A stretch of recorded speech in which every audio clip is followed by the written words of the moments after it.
Someone in WA has lost a radioactive pellet. I've never heard of it happening before. If I had to put a figure on it, it would be a 1 in 100-year event.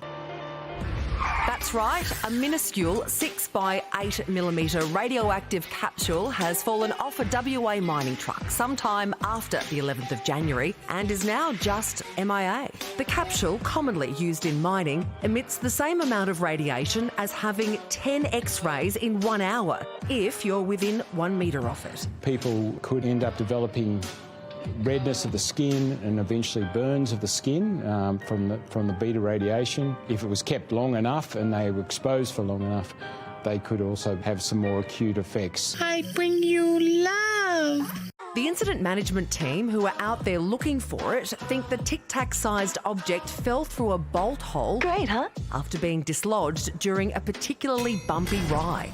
While they've tracked down the GPS data from the truck, it really is a radioactive needle in a 1,400-kilometre wide haystack. Somewhere along this little stretch of WA's Great Northern Highway, between Rio Tinto's Kudidri mine site and a secure storage facility in Perth's northeast. What we're not doing is trying to find a tiny little device by eyesight. We're using the radiation detectors. If it has fallen off, late in the trip, it could have gone in other directions. Motorists who've recently used the highway are being asked to check their tyres for the tiny stowaway. So we sent Michael Hing out to check if anyone has found it yet. Have you heard about this lost radioactive pellet?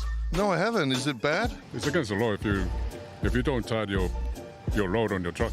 What colour is it? Is it brown? Is it green? Your dog looking for it, your granny, you. What a joke. On a serious note, don't touch it. Don't put it in a pocket, don't put it in your car, don't put it on your sideboard. Don't touch the source at all, and certainly don't pick it up.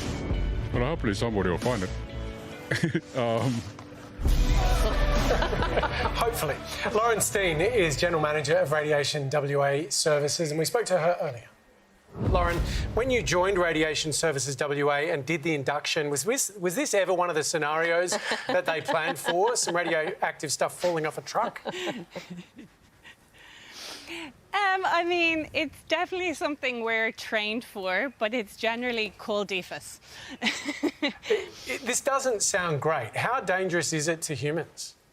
The cesium-137 source is manufactured with a radioactivity of about 18.5 gigabecquerels. So that equates to probably about 17 X-rays, chest X-rays at 1 metre.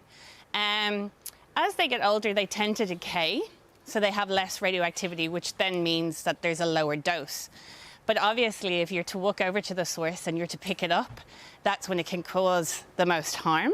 And what you'd probably start to notice is that if it was in your hand for a substantial period of time, you'd start to notice some radiation burns and then some tissue damage around the surrounding area. Well, this was meant to be transported by experts. How does something like this just fall off a truck? Your guess is as good as mine. I genuinely believe that I have no idea. All I can say is that it's the most bizarre scenario that I have ever come across before. I'd say down to the checks and balances that go with it. I mean, you have to be licensed, you have to pass the state exam in order to be able to obtain a license. There's many chain of custody forms that need to be filled out and looked after. And I mean, the casings that they travel in are meant to be there for 15 years. So they're placed against rigorous testing to be certified for vibration, heat. Yeah, I have no idea. How are you going to find this thing? Have you tried retracing your steps? From what I've seen on the news, you guys included, they seem to be out doing a foot survey, which is what we would do normally in the field as well. So they're using radiation survey equipment that's calibrated for the right energies that the source would be giving out. So what they're doing is they would be doing a survey like we would for anything missing, and doing it step by step using that equipment and looking for the signals that would be elevated if it was in or around the source. But just say someone did find this and they picked it up, what kind of price is it going for on like Facebook Marketplace, do you reckon? The Bell Tower Times have polls going on that, I think.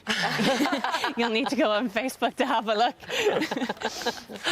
Lauren, thank you very much for being such a good sport, and I hope you find it. Thank you very much. I hope I do too.